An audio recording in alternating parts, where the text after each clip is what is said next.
hermanos, vamos a seguir con nuestra serie,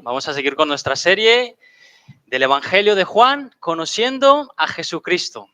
Oye, ¿estáis conociendo más a Jesucristo? ¿Habéis descubierto cosas diferentes de Cristo que no hubieseis conocido, que no habéis conocido en otro momento? Yo sí. Esto está siendo muy bonito, hermanos, conocer a nuestro Señor cada vez más profundamente para enamorarnos de Él. Amén. Más y mejor. Capítulo 11, hermanos. Hoy vamos a comenzar el capítulo 11 del Evangelio de Juan. Vamos a tener una sección larga. Serán 44 versículos, pero no os asustéis, no lo leeremos del tirón. He decidido parcelarlo para que la lectura no se haga muy extensa y no nos distraigamos.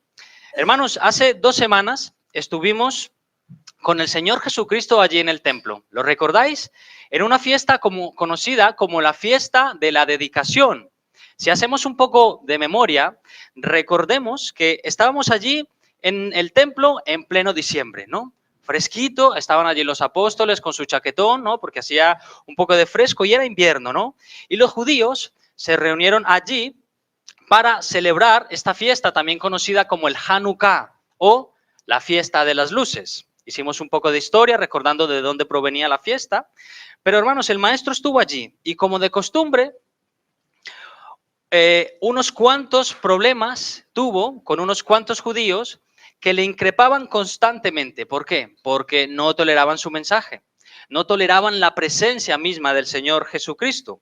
Les era imposible aceptar que este sencillo hombre de Galilea era su Mesías, el Cristo. Dijimos, hermanos, que esto mismo ocurre con el hombre actual, el hombre natural, el hombre sin Dios. No tolera la idea, de que Jesús sea el Hijo de Dios. No toleran la idea de que Jesús sea el Dios verdadero. No toleran el hecho de que su vida tenga que cambiar. No aceptarán nunca que no sean ellos mismos quienes piloten el propio barco de su vida porque se resisten a que otro lo haga por ellos. Piensan que no es esclavo de nadie, pero al mismo tiempo son esclavos del mundo, son esclavos de su propio pecado y al igual que estos judíos, todo hombre natural necesita reconocer a Jesús como el Mesías, como su único y suficiente Salvador. El hombre actual necesita reconocer a Jesús como la única posibilidad de salvación. Si recordamos el motivo por el cual estos judíos increpan al maestro, el motivo por el cual estuvieron dispuestos a empuñar piedras para apedrear a un hombre justo, veremos que uno de estos motivos es que Jesús, al considerarse el Hijo de Dios, de la misma sustancia de Dios, se hacía igual a Dios y por consiguiente le acusarían de blasfemia. Pero otra de las razones por la que estos estarían dispuestos a lapidar a un hombre justo era que con su mensaje radical simplemente les excluía del reino de los cielos. Y esto es otra de las cosas por las que ellos no toleraban su mensaje. El Señor les dijo claramente, vosotros no creéis porque no sois de mis ovejas. Si fueras de mis ovejas, me escucharíais y me seguiríais. Os he demostrado por multitud de obras que procedo del Padre, pero no me creéis ni a mí ni a mis obras. Vosotros no sois verdaderas ovejas del reino de Dios. Hermanos, y naturalmente en corazones endurecidos por la soberbia, este mensaje no haya cabida. Y por tanto, se disponen a apedrearle, mas el Señor, como en muchas otras ocasiones, se libra de ellos, se escapa y se va a un sitio lejano. A Betábara, nos dice el texto, donde estuvo bautizando Juan al principio, allí en el río Jordán. Pero, hermanos, un detalle, y con esto terminó la introducción, en el que no hicimos inciso hace un par de domingos, es que cuando el Señor marcha a Betábara, muchos creyeron en Él allí. No hicimos el inciso, pero es importante. Estos judíos no creen en el templo, Jesús va a otro sitio y allí muchos creen, porque Dios abre sus corazones y entonces pueden aceptar el mensaje. Amén. Bien, hermanos, en el día de hoy estaremos considerando un importantísimo evento en un lugar, en una localidad llamada Betania, muy cerquita de Jerusalén. Hoy presenciaremos, hermanos, la resurrección de un muerto. Y necesito toda vuestra atención, toda vuestra imaginación para que vayamos allí con Jesús y con los apóstoles a este sitio. Es un evento muy importante, hermanos. ¿Por qué? Porque comúnmente, normalmente, los muertos no resucitan, ¿verdad? ¿Quién de vosotros ha visto un muerto resucitar? Yo de momento no, pero vamos a estar allí visualizándolo. Veremos que lo común y lo corriente para Jesús no es nada, no le supone nada. Y observaremos las implicaciones y el paralelismo entre una resurrección física y una resurrección espiritual. ¿De acuerdo? ¿Estáis preparados? Bueno, vamos a orar y vamos a leer el texto. Amén. Señor amado, estamos contentos de poder estar un domingo más aquí en tu casa. Nos alegramos de cantarte y de adorarte. Y Señor, ahora necesitamos que tú nos llenes de tu Espíritu Santo por medio de tu palabra. Señor, te necesitamos tanto, Señor, ahora. Necesitamos que nos abras la mente y el corazón para creer lo que está escrito aquí. Te ruego por mí para que me ayudes a explicar de manera clara, Señor, lo que tú me has revelado. Y por mis hermanos, Señor, para que puedan estar atentos también y se emocionen y se alegren como yo lo he hecho esta semana, Señor. Gracias, Señor, te damos, porque en tu misericordia habías provisto palabra. En el nombre de Jesús. Amén. Bien, hermanos, primera sección, versículos del 1 al 16, capítulo 11 de Juan. Estaba entonces enfermo uno llamado Lázaro de Betania, la aldea de María y de Marta, su hermana. María, cuyo hermano Lázaro estaba enfermo, fue la que ungió al Señor con perfume y le enjugó los pies con sus cabellos. Enviaron pues las hermanas para decir a Jesús: Señor, he aquí el que amas está enfermo. Oyéndolo Jesús dijo: esta enfermedad no es para muerte, sino para la gloria de Dios, para que el Hijo de Dios sea glorificado por ella. Y amaba Jesús a Marta, a su hermana y a Lázaro. Y cuando oyó pues que estaba enfermo, se quedó 2 días más en el lugar donde estaba. Luego, después de esto, dijo a los discípulos: vamos a Judea otra vez. Le dijeron los discípulos: Rabí, ahora procuraban los judíos apedrearte, ¿y otra vez vas allá? Respondió Jesús: ¿no tiene el día 12 horas? El que anda de día no tropieza porque ve la luz de este mundo, pero el que anda de noche tropieza porque no hay luz en él. Dicho esto, les dijo después: nuestro amigo Lázaro duerme, mas voy para despertarle. Dijeron entonces sus discípulos: Señor, si duerme sanará. Pero Jesús decía esto de la muerte de Lázaro, y ellos pensaron que hablaba de reposar del sueño. Entonces les dijo claramente: Lázaro ha muerto, y me alegro por vosotros de no haber estado allí para que creáis, mas vamos a él. Dijo entonces Tomás, llamado Dídimo, a sus condiscípulos: vamos también nosotros para que muramos con él. Bien, hasta aquí la primera sección. Estas dos hermanas, María y Marta, junto con su hermano Lázaro, tenían una relación muy, muy especial con él. El versículo 5 nos dice que Jesús amaba a estos 3 hermanos. Esto nos da la certeza de que realmente ellos tenían una bonita amistad. Y de hecho, ese es el mensaje del recado que le llevan a Jesús cuando le avisan que Lázaro está gravemente. Jesús, el que tú amas está enfermo. A lo que Jesús responde: mirad, esta enfermedad no es para muerte, sino para la gloria de Dios, para que el Hijo de Dios sea glorificado por ella. Así que el Señor Jesús decide quedarse un par de días más en Betábara.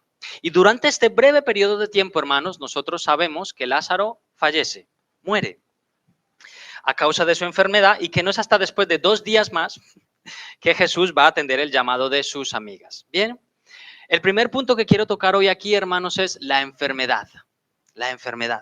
Hermanos, si alguien aquí no se ha dado cuenta o quizá nunca ha enfermado, sabemos que la enfermedad hace parte de la vida. La enfermedad viene en el pack de la vida. El Señor ya nos garantiza la enfermedad y es inevitable. Añoramos estar sanos, tener salud cuando la perdemos, ¿no? Y es entonces cuando pensamos que quizá no hemos valorado tanto la salud cuando la teníamos, y ahora que hemos caído enfermo, pues, ay, qué falta nos hace, ¿verdad? Mira, hace un par de años yo tuve un esguince, perdón, en el pie derecho, un esguince de segundo grado. Estaba en el trabajo, no calculé bien, me bajé de una altura y terminé en el suelo.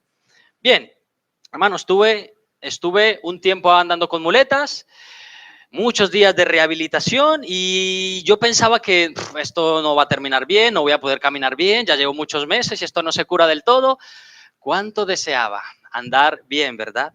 No veas lo que me costaba caminar 100 metros. Lo que en un día normal sería un tranquilo paseo a la panadería, se me convertiría en 100 kilómetros por el tiempo que tardaba en llegar y la distancia, ¿verdad? Que me costaba, todo lo que me costaba. ¿Cómo añoraba estar bien? Recuerdo pensar que cuando estaba bien, caminar era lo normal, ¿no? Era lo normal y ni lo piensas siquiera. Si estás bien, no piensas lo bien que estás. Y es más, muchas veces tenía yo pereza de ir caminando a la panadería o a cualquier otro sitio. Pero os aseguro que cuando estaba allí con el pie levantado en el sofá, anhelaba ir caminando a cualquier sitio. Me daba igual hacer los recados. Bien, dejando un poco el drama atrás. Debemos entender que la enfermedad hace parte de la vida, ¿no? Yo os estoy contando un esguince que no es nada grave, producto de calcular mal un movimiento, pero cuando te sobreviene alguna enfermedad grave, hermanos, o desarrollas una enfermedad hereditaria que no has provocado tú, ya viene en tu ADN, debemos entender que es consecuencia, en primer lugar, del pecado de nuestros padres Adán y Eva. A raíz del pecado entró la enfermedad en el mundo. Y que la enfermedad no distingue entre si eres hijo de Dios o no eres hijo de Dios. La enfermedad no distingue entre si eres pobre o rico. Se nos ha vendido un falso evangelio que pregona que la enfermedad no es la voluntad de Dios para la vida del cristiano. Que si alguien padece enfermedad, será por falta de fe o porque está redundando en un pecado, ¿no? ¿Estás enfermo? Te falta fe. ¿Estás enfermo? Tendrás una vida de pecado. Mira a ver, corrígela. Y entonces, como estamos así, nosotros debemos reclamar, declarar y arrebatar esa salud que se nos ha sido quitada. En el nombre de Jesús, por supuesto. ¿Por qué? Por sus llagas fuimos todos sanados. Un texto allí bastante fuera de contexto, pero hermanos, esto simplemente no es bíblico. La enfermedad no es incompatible con el cristianismo. ¿Quién ha dicho eso? Vemos a lo largo de la Biblia que hombres y mujeres de Dios, personas comprometidas con el reino de Dios, han enfermado. Algunos han enfermado gravemente y otros han muerto a causa de esa enfermedad. No solo en la Biblia, sino a lo largo de la historia de la iglesia. Vemos grandes misioneros, misioneras, enfermar y morir de esa enfermedad. ¿Qué pasa? ¿Estaban en pecado? ¿No tenían fe? No. Y hermanos, aunque Jesús ama a su pueblo, Jesús ama con locura a sus ovejas y procura lo mejor para ellas, porque generalmente nos provee todo lo que necesitamos, incluida la salud. Bueno, hay algo que el Señor Jesús ama más que a sus ovejas, y es la gloria de su Padre. Esta enfermedad no es para muerte, sino para la gloria de Dios, dice el Señor Jesús. La gloria de Dios, la gloria de Dios. Este es nuestro siguiente punto. Y antes de entrar a este punto, hermanos, ¿te has fijado que a Jesús le han pedido que sane a su amigo y él ha dicho que no? ¿Te has fijado? Señor, el que amas está enfermo. Vale. Ven a sanarlo. No. Qué bendición, hermanos, recibir muchas veces de parte de Dios un no como respuesta. Qué bendición. Mira, el escritor C.S. Lewis dijo una vez, algunas de las mayores misericordias de Dios en mi vida fueron sus no. Y curiosamente esa semana veía la imagen de un joven predicador de Bilbao, que decía lo siguiente, el no de Dios a nuestras oraciones es siempre un sí a sus propósitos providenciales. Qué frases más bonitas y más certeras. El no de Dios a nuestras oraciones es un sí a sus propósitos eternos y providenciales. Qué buenas frases y qué necesario recordar que Dios es inmensamente misericordioso cuando te dice no, Gerson, no, Arlindo, no, o no de momento, espera.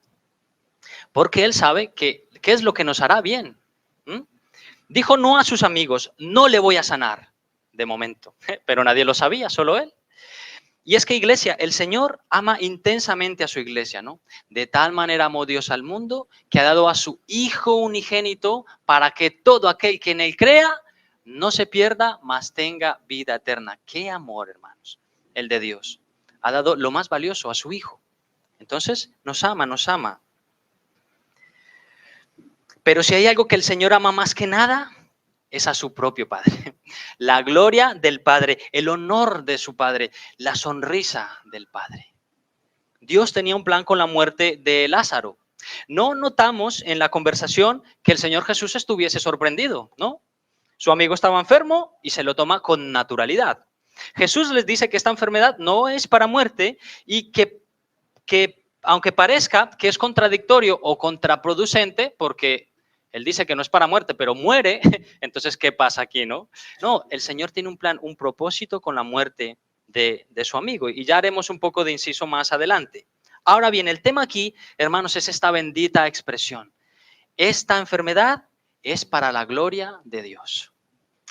¿No sonaría esto en labios de otro que no fuera Dios contradictorio? ¿Cómo una enfermedad de muerte puede obrar para la gloria de Dios? ¿Cómo puede un ser humano glorificar a Dios en medio de intenso dolor, angustia, tristeza? ¿Cómo puede un ser humano glorificar a Dios en medio de esta situación? ¿Mm? ¿Cómo? ¿Cómo puede hacerlo? Bueno, esto solamente puede hacerlo un hombre y una mujer que tenga a Dios en el centro de su corazón y que tenga un entendimiento adecuado de lo que significa que Dios es soberano.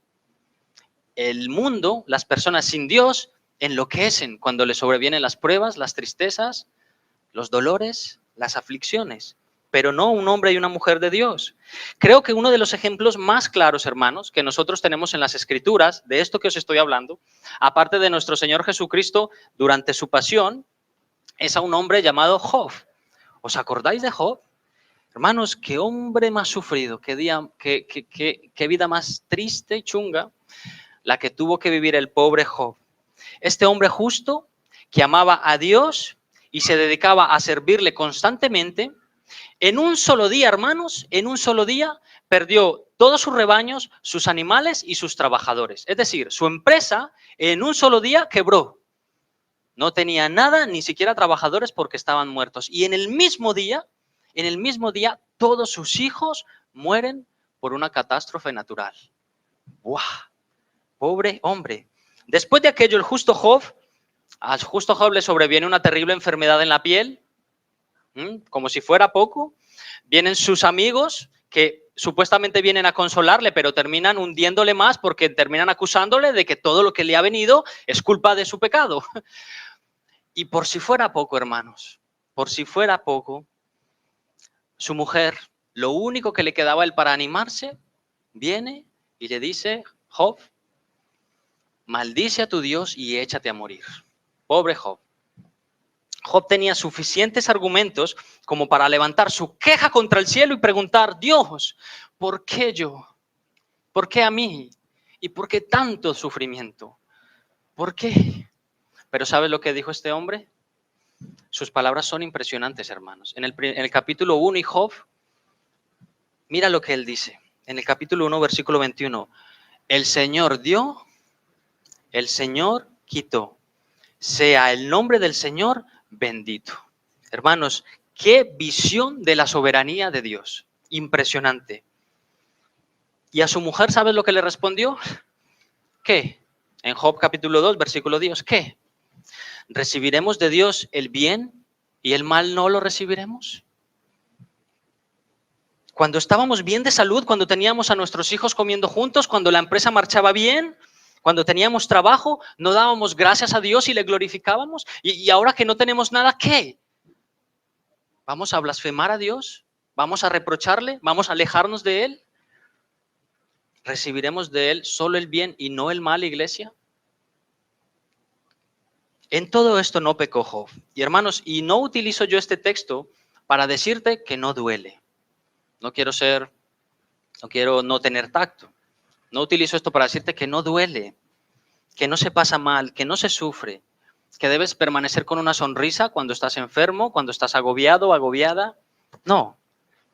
Utilizo estos textos para hacer un llamado a todos aquellos que amamos a Dios. Dios está al control. Y eso no es solo teoría, hermanos. No es una frase que hemos aprendido y estamos enfermos y decimos, sí, Dios está al control, pero no lo sentimos. Hermanos, es verdad. El Dios soberano está al control y puede y quiere usar tu problema, tu enfermedad y tu angustia para su gloria. Solamente debemos esperar en Él. Gerson, pero ¿cuánto más tengo que esperar? Gerson, tú no conoces mi situación. ¿Cuánto más tengo que esperar? Pues no lo sé. Quizá 4 días como Lázaro. O quizá 100 años como Noé. No lo sé. Solo sé que esperar en Dios y confiar en su soberanía merece la pena. Esperar en Dios glorifica a Dios, hermanos. Esperar con paciencia glorifica a Dios. Porque, hermanos, se puede esperar en Dios de varias maneras. O con amargura de espíritu, con queja, con reproche. Es que mira lo que me ha pasado, es que a ver cuándo me voy a sanar, a ver cuándo encuentro un trabajo. Tú puedes esperar con esta actitud o con una actitud de adoración, de confianza y de dominio propio. Decide. Porque esperar vas a tener que esperar.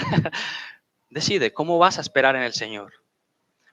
De manera que Jesús decide ya levantarse y traer a sus discípulos de nuevo en dirección a Jerusalén, ¿no?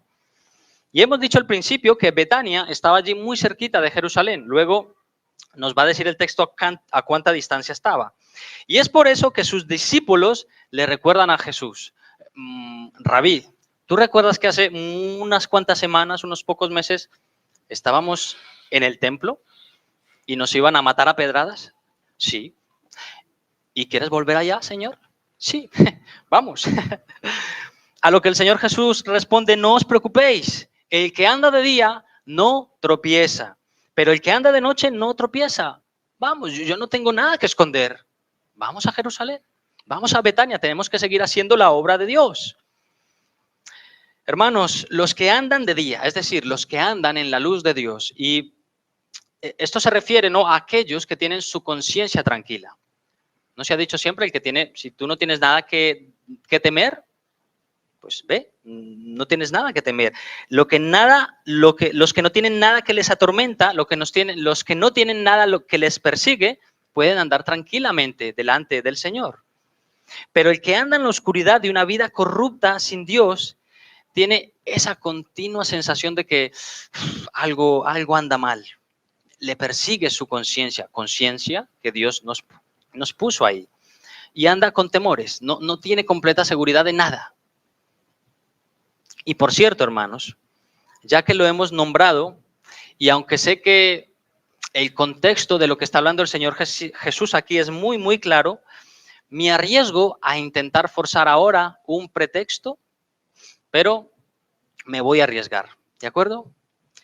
Hermanos, hermanas, jóvenes, la noche es para dormir, para descansar. El día es para todo lo demás. Obviamente, si tú trabajas de noche, trabajas de noche. Obviamente, si estás cerca un examen de la universidad o del colegio, vas a quedarte a la noche estudiando. Pero si no tienes nada de esto, la noche es para dormir, para descansar.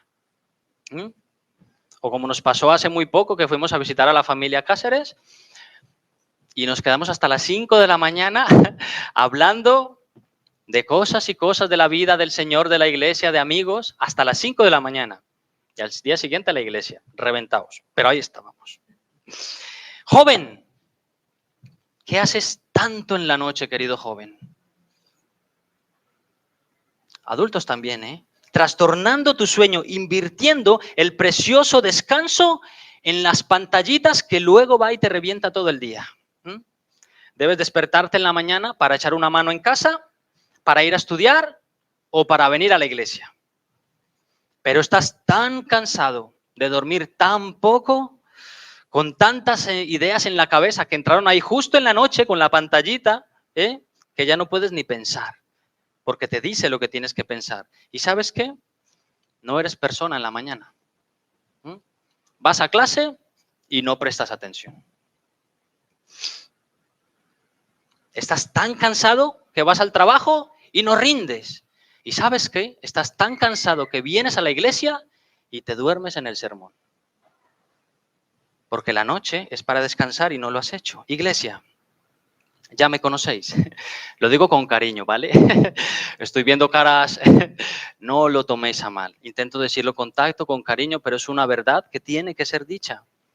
Porque sé que si reconoces esto y tomas cartas en el asunto, es bueno para tu alma. Pero no solo bueno para tu alma, sino para tu vida en general. Para que rindas en los estudios, en el trabajo, para que no te duermas en la iglesia. Bien, ya me he arriesgado. Ahí queda la amonestación. Hermanos, volvemos. 4 días. Ese fue el tiempo que Jesús esperó a salir camino de Betania y finalmente llegó al sepulcro. Bien, ahora vamos a leer la siguiente porción. Versículo del 17 al 37. Versículo 17. Vino pues Jesús y halló que hacía ya 4 días que Lázaro estaba en el sepulcro. Betania estaba cerca de Jerusalén, como a 15 estadios. Y muchos de los judíos habían venido a Marta y María para consolarlas por su hermano. Entonces Marta, cuando oyó que Jesús venía, salió a encontrarle, pero María se quedó en casa. Y Marta dijo a Jesús: Señor, si hubieses estado aquí, mi hermano no habría muerto. Mas también sé que ahora que todo lo que pidas a Dios, Dios te lo dará. Jesús le dijo: tu hermano resucitará. Marta le dijo: yo sé que resucitará en la resurrección, en el día postrero. Le dijo Jesús: yo soy la resurrección y la vida. El que cree en mí, aunque esté muerto, vivirá. Gloria a Dios. Y todo aquel que vive y cree en mí no morirá eternamente. ¿Crees esto? Le dijo: sí, Señor, yo he creído que tú eres el Cristo, el Hijo de Dios, que has venido al mundo. Y habiendo dicho esto, fue y llamó a María, su hermana, diciéndole en secreto: el maestro está aquí y te llama. Ella, cuando lo oyó, se levantó deprisa y vino a él. Jesús todavía no había entrado en la aldea, sino que estaba en el lugar donde Marta le había encontrado. Entonces los judíos que estaban en casa con ella y la consolaban, cuando vieron que María se había levantado deprisa y había salido, la siguieron diciendo: va al sepulcro a llorar allí. María, cuando llegó a donde estaba Jesús, al verle, se postró a sus pies diciéndole: Señor, si hubieses estado aquí, no habría muerto mi hermano. Jesús entonces, al verla llorando y a los judíos que la acompañaban también llorando, se estremeció en espíritu y se conmovió y dijo: ¿dónde le pusisteis? Le dijeron: Señor, ven y ve. Jesús lloró. Dijeron entonces los judíos: mirad cómo le amaba. Y algunos de ellos dijeron: ¿no podía este que abrió los ojos al ciego haber hecho también que Lázaro no muriera? Bien, hasta ahí la segunda sección. Antes de entrar al texto, a desarrollarlo, un dato técnico. Se nos dice que Betania estaba de Jerusalén a unos 15 estadios. 15 estadios son más o menos 2,5 kilómetros. Es que, ¿veis? Estaba bastante cerquita. Se nos dice que muchos de los judíos habían venido a consolar a Marta y a María, y que al enterarse Marta de que Jesús por fin venía, después de 4 días, salió rápidamente a su encuentro. Bueno, el encuentro, en un primer vistazo, podría parecernos que aquí Marta saldría a reprocharle a Jesús el por qué no había llegado a tiempo, ¿no? Parece, a priori, un reproche. Pero no parece esa la tónica, porque acto seguido Marta le dice a Jesús: Señor, yo sé que todo lo que tú pidas al Padre, Él te lo dará, ¿no? Entonces, podríamos descartar el reproche. Pero hermanos, si hubiese sido esa la tónica, si Marta de verdad le hubiera reprochado al Señor Jesús, ¿estaría bien que se le reproche a Jesús algo como esto? Por supuesto que no. Hermanos, no podemos reprocharle al Señor nada de lo que no tenemos o que creemos que nos falta, porque Dios no está obligado a darnos nada, hermanos. Dios no es deudor de nadie. Él no tiene por qué darte lo que crees que necesitas. Si nos lo da en su pura gracia. Dios no está obligado a darnos sanidad cuando no la tenemos, o a concedernos un trabajo cuando lo hemos perdido, o a salvarnos de la muerte cuando estamos ahí a punto de morir. Debemos recordarle constantemente a nuestra alma que todo lo que tenemos, lo tenemos por la pura gracia de Dios. Estoy convencido de que pensar así, de que pensar de que Dios nos debe algo, nos libra de la apatía, del orgullo y de la desesperación. Dios no es deudor de nadie. Hermanos míos, ¿con cuánta frecuencia nos detenemos a meditar en todo lo que Dios ya nos ha dado? ¿Con cuánta frecuencia lo haces? ¿Con cuánta frecuencia tú te detienes a pensar, espera, estoy creyendo que necesito un montón de cosas, pero se me olvida echar la vista atrás y recordar lo que Dios ya me ha dado, lo que Dios ya ha hecho conmigo? ¿Con cuánta frecuencia? No estando obligado a salvarnos, hermanos, Dios nos ha dado una preciosa e incalculable salvación a todos aquellos que le amamos. Tenemos un techo, tenemos vestido, tenemos el pan de cada día. Hermanos, estas promesas sí son promesas reales del Señor. Esto sí nos ha prometido Dios en su palabra. ¿Recordáis aquel famoso sermón del monte? El Señor Jesucristo dice muchas cosas allí, pero una de las cosas que dice y son promesas para nosotros fue lo siguiente: no os afanéis por lo que habéis de comer o por lo que habéis de vestir. ¿No veis que la vida es más que vestido y más que comida? Mirad las aves del cielo. ¿No siembran? ¿No siegan? ¿No los recogen en los graneros? Y aún así vuestro Padre Celestial las alimenta. Mirad al campo. Mirad los lirios del campo. ¿Cómo crecen? Ellos no trabajan ni cosen. Pero os digo que ni aun Salomón, con toda su gloria y toda su pompa, se vistió de esa manera. ¿No valéis más vosotros que las aves o los lirios del campo, hombres de poca fe? Esa es su promesa, hermanos: comida y vestido.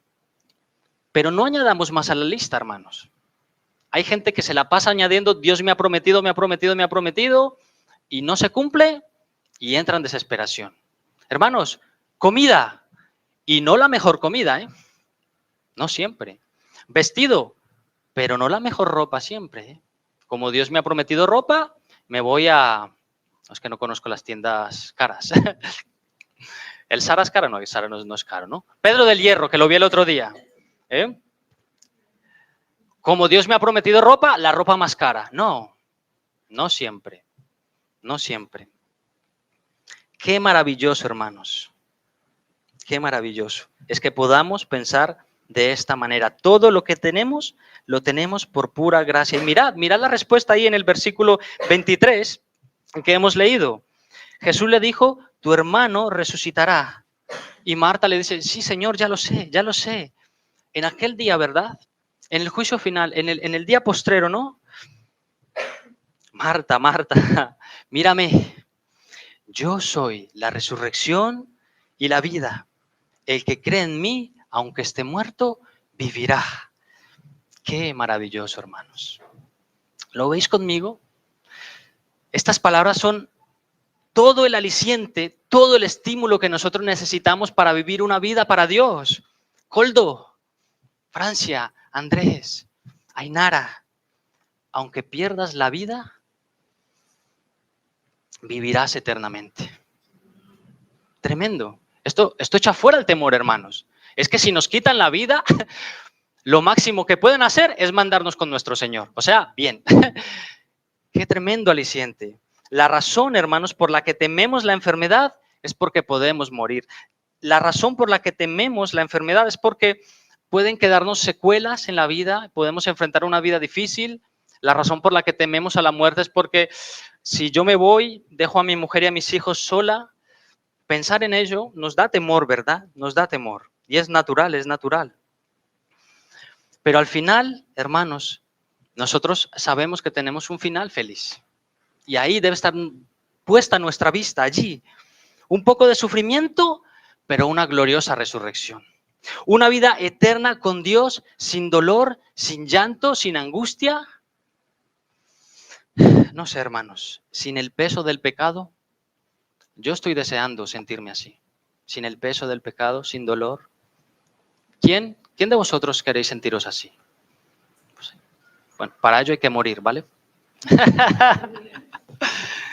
Pero le enfrentamos la muerte de esa manera. No, hermanos, Jesús no nos garantiza nuestra mejor vida aquí y ahora en la tierra, no. Nos garantiza una vida en completa abundancia en el cielo. No creáis ese falso evangelio que te promete riquezas, una salud de hierro y un completo bienestar aquí en la tierra. No, Él te promete una cruz, llevar una cruz cada día, pero también te promete fuerzas y ánimo para llevar la cruz. Esa sí que es una promesa del Señor. Confiad, ovejitas del redil de Cristo. Nuestro amado pastor es la resurrección y la vida. Amén. Todos aquellos que confiamos en sus palabras, aunque estemos muertos, viviremos para siempre. Gloria al Señor. ¿Creéis esto? Hermanos, ¿de verdad lo creéis con vuestro corazón? Es lo que el Señor Jesús le pregunta a Marta, a ti también, Marta, en el versículo 26. ¿Crees esto? Pero también nos lo pregunta a nosotros, ¿de verdad? ¿Lo creemos de todo corazón? Si es así, entonces el temor se disipa, el temor se desvanece. Podemos respirar aliviados. Y por supuesto, Marta sale de nuevo corriendo a llamar a su hermana María y además se lo dice en secreto. Yo no sé por qué se lo dice en secreto. Quizá es porque todos aquellos judíos que estaban allí consolándola harían parte de aquellos otros judíos que estaban en el templo queriendo apedrear a Jesús, no lo sé. A lo mejor se lo dice en secreto para no levantar una turba y que estos hombres cojan piedra y decirle, bien, huyó Jesús, le tenemos aquí, vamos a apedrearle. No lo sé, pero el detalle está ahí, se lo dice en secreto. Así que María sale corriendo también y sus vecinos pensaron, bueno, esta mujer ha salido corriendo a llorar al sepulcro. Pero no, María sale corriendo a los pies de su amado Salvador, de su amigo Jesús. María también le dice al Señor que de haber estado, su hermano no habría muerto. Y todo lo que el Señor observa en este momento, en este episodio, es el gran dolor de sus amigas, el gran dolor de sus ovejitas. También todo el dolor que sienten, ¿no?, los vecinos, porque cuando llega la muerte es así, todos sufren, la familia, los amigos, los vecinos. Pero se nos dice, hermanos, y este texto me parece muy bonito, me encanta que esté ahí, lo que hace Jesús es llorar. Jesús lloró. Y vamos ya a nuestro tercer punto. He titulado esta porción como la compasión de Jesús. Jesús lloró. Estas dos palabritas forman un versículo. Jesús lloró. ¿Has memorizado este versículo ya? Muy bien, pues te animo a hacer este ejercicio tan bueno que es memorizar la palabra de Dios. Memoriza este primero. Jesús lloró. Ahora te animo a que vayas al siguiente y lo memorices y lo tengas ahí en tu corazón. Ahí está, hermanos, nuestro Señor Jesús, personificando su palabra cuando dice, Romanos 12:15, gozaos con los que se gozan, llorad con los que lloran. Ahí está el Señor Jesús llorando.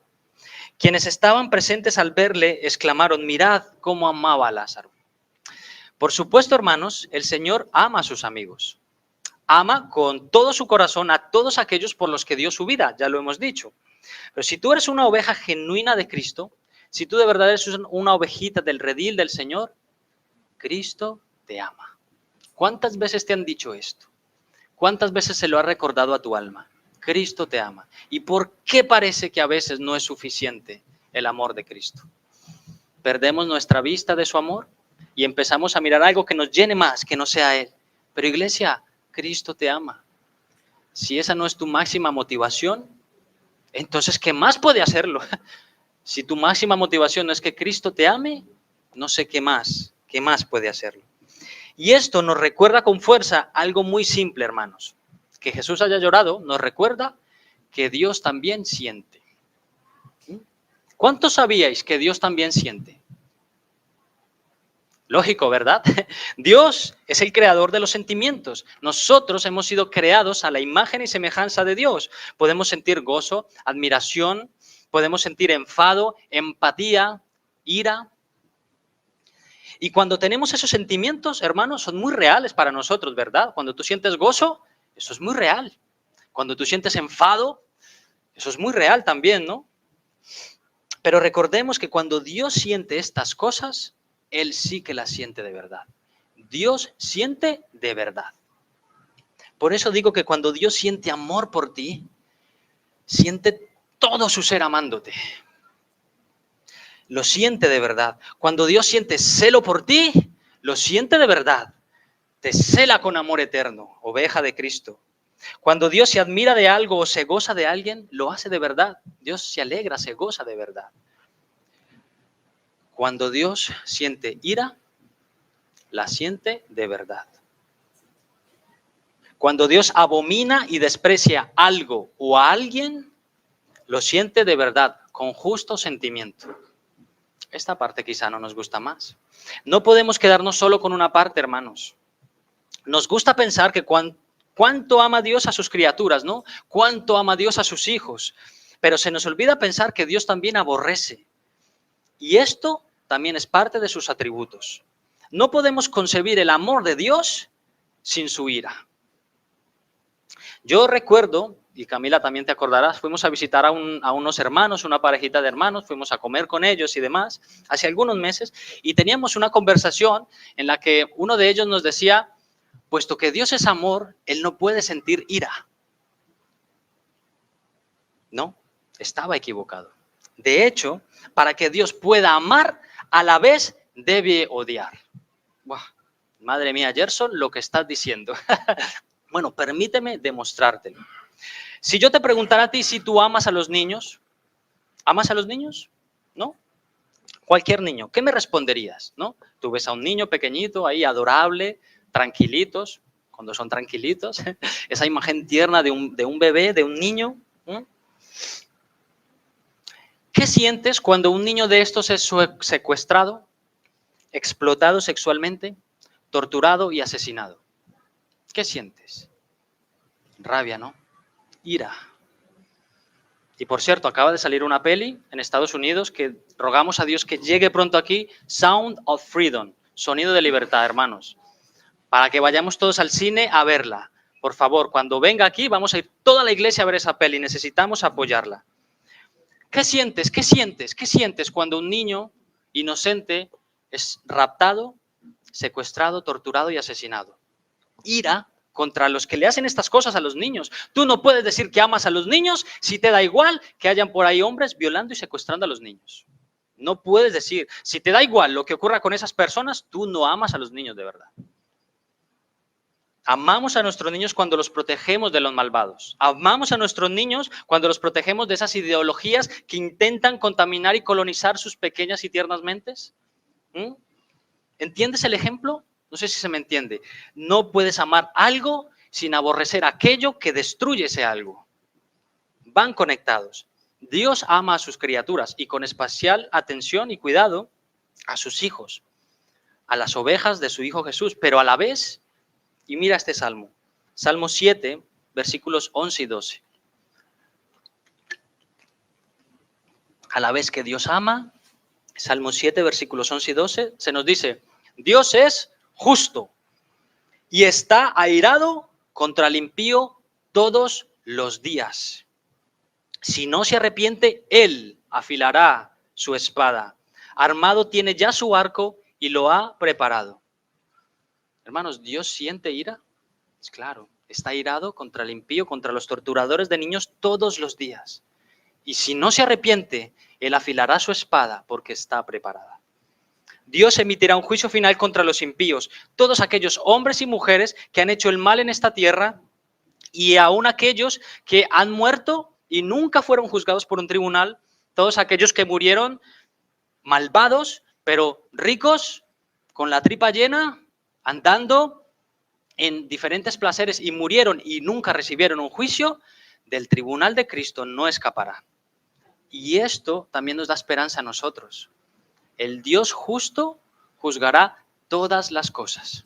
A algunos amará y a otros odiará eternamente. Así que no podemos separar los atributos de Dios, hermanos. Dios es amor, pero Dios también es justo. Dios es misericordioso, pero Él también es santo. Dios es igual en todos sus atributos. Dios no es más amor que justicia. Dios no es más bondad que santidad, aunque Él sea 3 veces santo.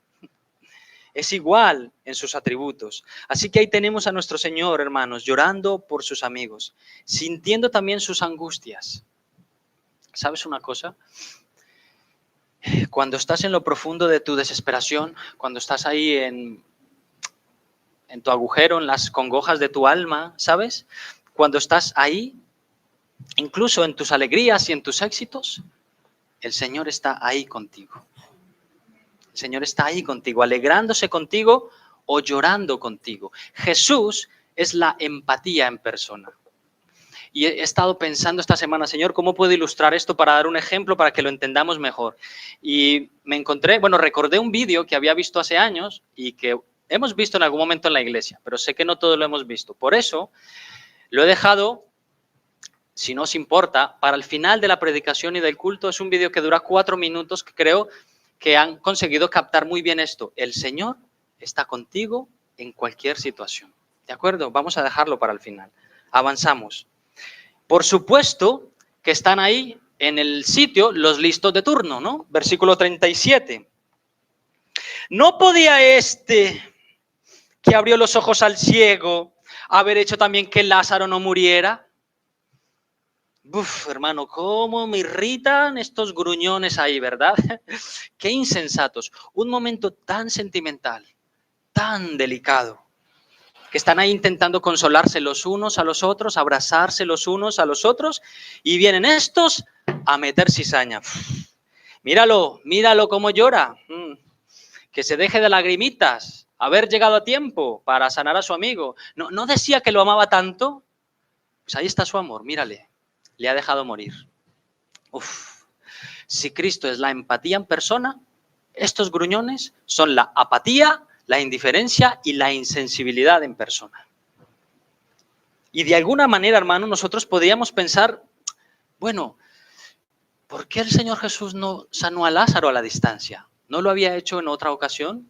No sé si recordáis allí en Juan capítulo 4, ya pasamos por allí hace meses, en la que un noble viene a pedirle al Señor que sane a su hijo, ¿no?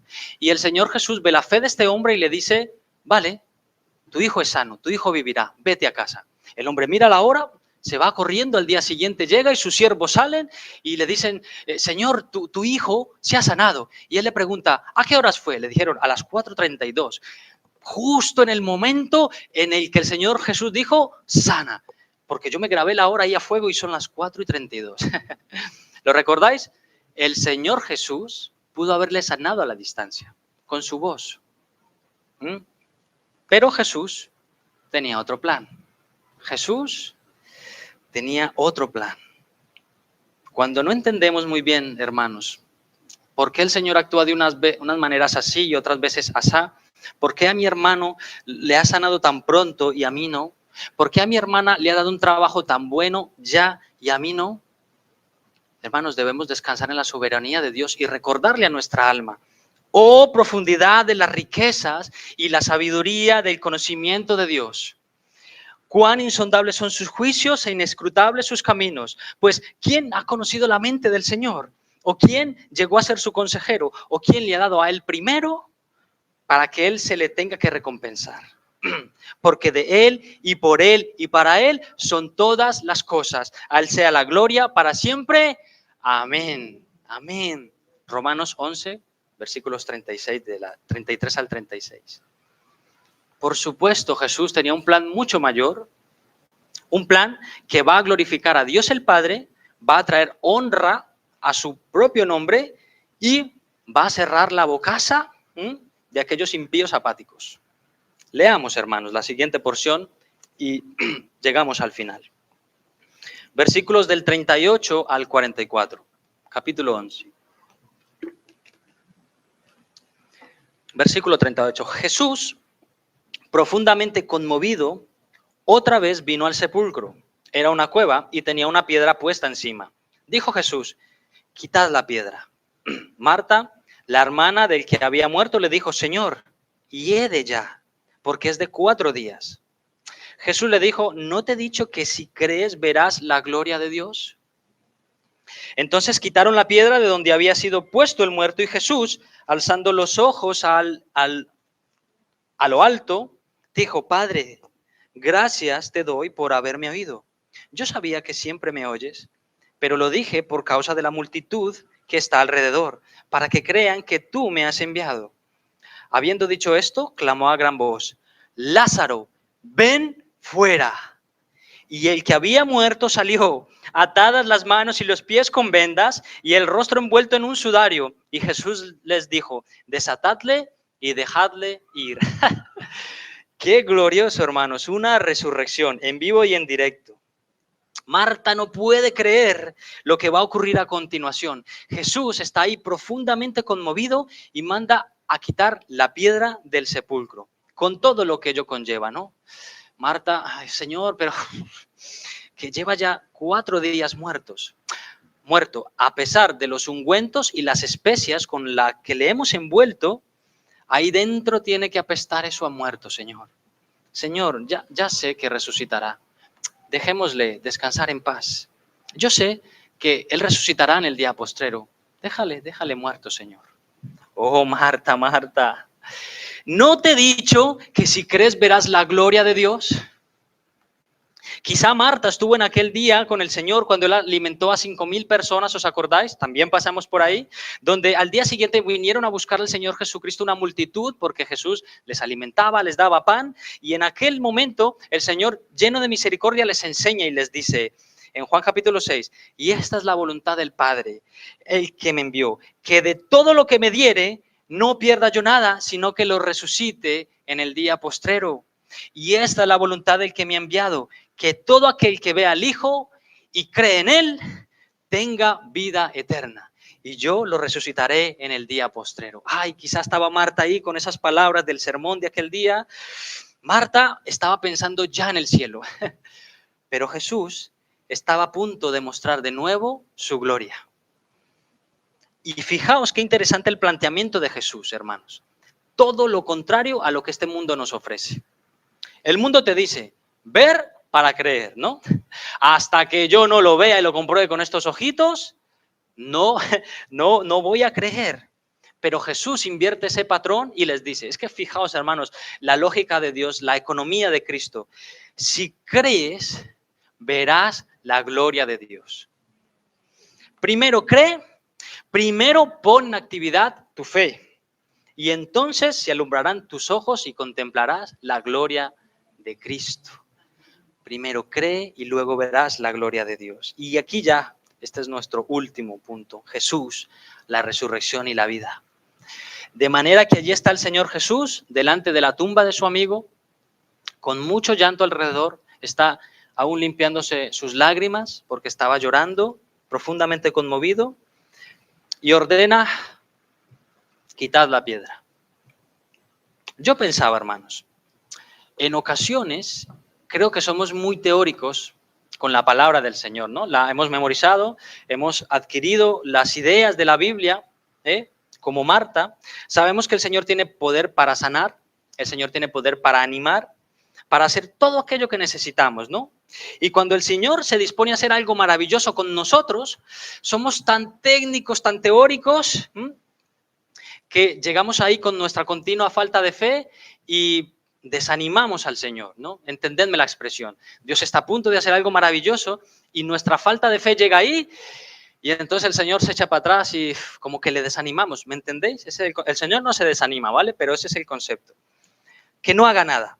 Estás orando ahí por la conversión de tus hijos, de tus padres, la conversión de tu marido o de tu esposa y piensas, bueno, Señor, es que han pasado tanto tiempo que yo creo que ya no hay nada que hacer. Mi madre está a punto de morir. Mi marido no se va a convertir ni para atrás. Yo creo que ya están muertos. Vamos a dejarle así, que sea lo que el Señor quiera, ¿no? Hermanos, iglesia, con estos pensamientos estamos envolviendo en ungüentos y en especias a nuestras necesidades. Estamos matando antes de tiempo, sepultando y poniéndole ahí una gran piedra a aquellos sueños que tenemos para Dios. Hermanos, es lícito soñar con cosas, soñar para Dios. Soñamos con estar sanos, soñamos con la conversión de nuestra familia, soñamos con sacar adelante nuestros estudios, soñamos con comprarnos nuestra propia casa, nuestro propio piso, ¿verdad? Soñamos con librarnos de ciertos pecados y ciertas costumbres y como vemos que no lo conseguimos, nos desanimamos, les dejamos morir y les sepultamos. Esto no era para mí. Hermano, cree y verás la gloria de Dios. Yo no te digo que todos tus sueños el Señor está obligado a cumplirlos, no es eso. Simplemente te digo, ríndete al Señor, obedécele en todo lo que Él manda y Él pondrá sus sueños en tu corazón. Él te guiará a aquello que deseas. ¿No dice eso el Salmo? Ven y alégrate en el Señor y Él te concederá las peticiones de tu corazón. Hermanos, no cesemos de orar por nuestros muertos espirituales. Si hoy tienen vida física, hoy hay una oportunidad de que Jesús les dé vida espiritual. Vida eterna por medio del Evangelio, como va a hacerlo aquí con Lázaro. ¡Quitad la piedra! A gran voz clamó, ¡Lázaro! ¡Ven fuera! Una pregunta. ¿Qué podía hacer Lázaro por sí mismo para recuperar su vida? Para resucitar. Nada, ¿verdad? Lázaro estaba muerto. Bien muerto. 4 días ya. Apestaba el sepulcro. Muerto. No podía ni ver, ni oír, ni sentir. Solo hasta que Jesús promulgó esas palabras, sal fuera, muerte, déjale. Es hasta entonces que Lázaro recobra la vida. ¿Veis, hermanos, ese enorme paralelismo entre la resurrección espiritual y la resurrección física? Acabamos de decir que oramos para que Dios dé vida a nuestros muertos espirituales, porque sabemos que Dios puede dar vida a los muertos, ¿no es así? Nosotros también estábamos muertos en nuestros delitos y pecados. Esto es lo que enseña la Biblia. Esto es lo que enseñan las Escrituras. Efesios capítulo 2, versículos del 1 al 10. Y Él, Jesús, Dios, nos dio vida a vosotros cuando estabais muertos en vuestros delitos y pecados, en los cuales anduvisteis en otro tiempo, siguiendo la corriente de este mundo, conforme al príncipe de la potestad del aire, el espíritu que ahora opera en los hijos de desobediencia, entre los cuales también todos nosotros vivimos en otro tiempo, en los deseos de nuestra carne y haciendo la voluntad de la carne y de los pensamientos, y éramos por naturaleza hijos de ira, lo mismo que los demás. Pero Dios, maravilloso, pero Dios, éramos todo esto, pero Dios, que es rico en misericordia, por su gran amor con que nos amó, aun estando nosotros muertos en nuestros pecados, nos dio vida juntamente con Cristo. Por gracia sois salvos. Y juntamente con Él nos resucitó. Y asimismo nos hizo sentar en los lugares celestiales con Cristo Jesús, para mostrar en los siglos venideros las abundantes riquezas de su gracia en su bondad para con nosotros en Cristo Jesús. Porque por gracia sois salvos por medio de la fe. Y esto no es de vosotros, pues es don de Dios. No por obras, para que nadie se gloríe, porque somos hechura suya, creados en Cristo Jesús para buenas obras, las cuales Él preparó de antemano para que anduviéramos en ella. Madre mía, este pasaje es maravilloso. Éramos todo esto, pero Dios nos dio vida juntamente con Él. Hermanos, estabas muerto espiritualmente, no gravemente herido, no, muerto, incapaz de responder al mensaje del Evangelio. Pero Dios, que es rico en misericordia, vino al sepulcro de tu vida, retiró la piedra y con gran voz promulgó, Olatz, Camila, Nico, Loli, ven fuera, revive. Vida espiritual. Y entonces amaste al Señor, renunciaste a tu vida de pecado y ahora dijiste, Cristo es lo mejor, lo máximo. Antes no lo sentías porque estabas muerto, pero ahora Cristo te ha dado vida y vives para Él. Amén, gloria a Dios. Ahí estábamos en este mundo totalmente muertos a las cosas de Dios, no sentíamos ni un gramo de amor por Dios. Todo lo que sentíamos era indiferencia. Si nos venían y nos presentaban las abundancias de Cristo, las bendiciones de Dios, ¿qué decíamos? No lo necesito. Si nos venían y nos amenazaban con el infierno, si no crees, serás condenado. Bueno, me da igual. En el infierno se está más calientito, ¿no? Éramos indiferentes a las cosas de Dios. Pero Dios, de la misma manera que Lázaro, sale del sepulcro, Dios ha hecho lo mismo con nosotros, hermanos. Atado, todavía con el sudario, y le dicen, venga. Recuerdo que es una imagen graciosa porque una vez vimos un musical en el que resucita Lázaro y Lázaro sale como, ¿cómo sale Lázaro? Saltando, si está atado, ¿no? Con las manos, pero ahí está, muerto, ahí está, acaba de recobrar la vida, pero ya pronto va a caminar bien, ¿vale? Ahí están para ayudarle, con la voz ejecutiva de Jesús. Esa voz es la que nos llama de la muerte a la vida. Solo a través de su sacrificio y su resurrección es que podemos ser salvos, hermanos. Amén. Solo a través de sus promesas podemos perseverar en un mundo caído sin desfallecer. Amén. Hermanos, hemos visto la enfermedad puede ser el plan de Dios para la vida. La gloria de Dios es más importante para Jesús que cualquier otra cosa. La compasión que Jesús siente por nosotros es real, y luego veremos el vídeo. Y Jesús es la resurrección y la vida. Amén. Muy bien. Vamos a orar, hermanos, terminamos. Señor, es impresionante de verdad cómo nos has dado vida cuando vivíamos en un mundo sin ti. Estábamos tan muertos espiritualmente como Lázaro. No queríamos saber nada de ti, muertos. Pero tú enviaste a tu Hijo por nosotros y nos llamó con su voz potente y hermosa y nos diste vida. Y hoy podemos estar aquí, Señor, porque nos diste vida. Te alabamos, Señor. Te damos las gracias por todo lo que hemos podido hacer hoy aquí y lo que hemos podido escuchar, y te rogamos que todo esto que hemos oído, Señor, se quede en el corazón y lo recordemos y lo meditemos para que se nos vaya el temor, Señor, y nos podamos refugiar continuamente en tu amor. Gracias en el nombre de Jesús. Amén.